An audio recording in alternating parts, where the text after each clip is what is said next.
Saan man pong dako ng daigdig, daroon ang bawat isa mula Hilaga, Timog, Silangan at Kanluran. Ang inyo pong lingkod mula po dito sa Pilipinas, Mundo at Karunungan ay buong pusong naghahangad na naway ang lahat ay makapamuhay ng ligtas, mapayapa at maunlad. Ngayon naman po mga kamundo ay aking ibabahagi sa inyo ang ilang bahagi ng pangkalahatang kapalaran para sa mga taong isinilang sa mga petsang 1 at 10 o 1 or 10.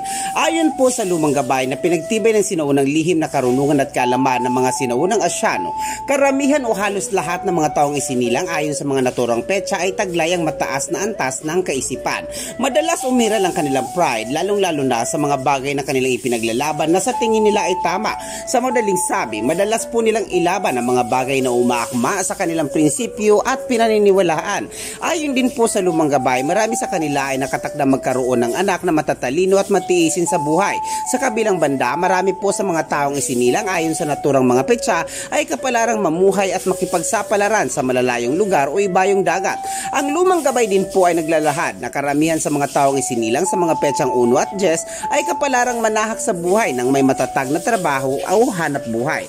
Bahagi din ng kanilang kapalaran na madalas mabigo sa pag-ibig o mahiwalay sa asawa, sapagkat sa kabila ng kanilang pagiging mapagmasid, karamihan sa kanila ay nakatakdang pagtaksilan ng kanilang iniibig o minamahal.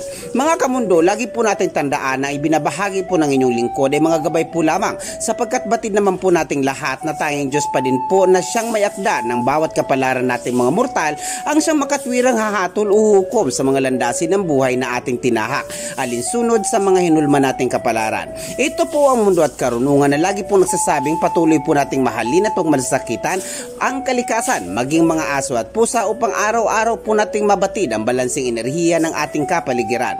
Mga kamundo, lagi po tayong mag-iingat, hanapin ang mga bagay na makakapagpaligaya sa atin. Mahal ko po kayo, maraming salamat po.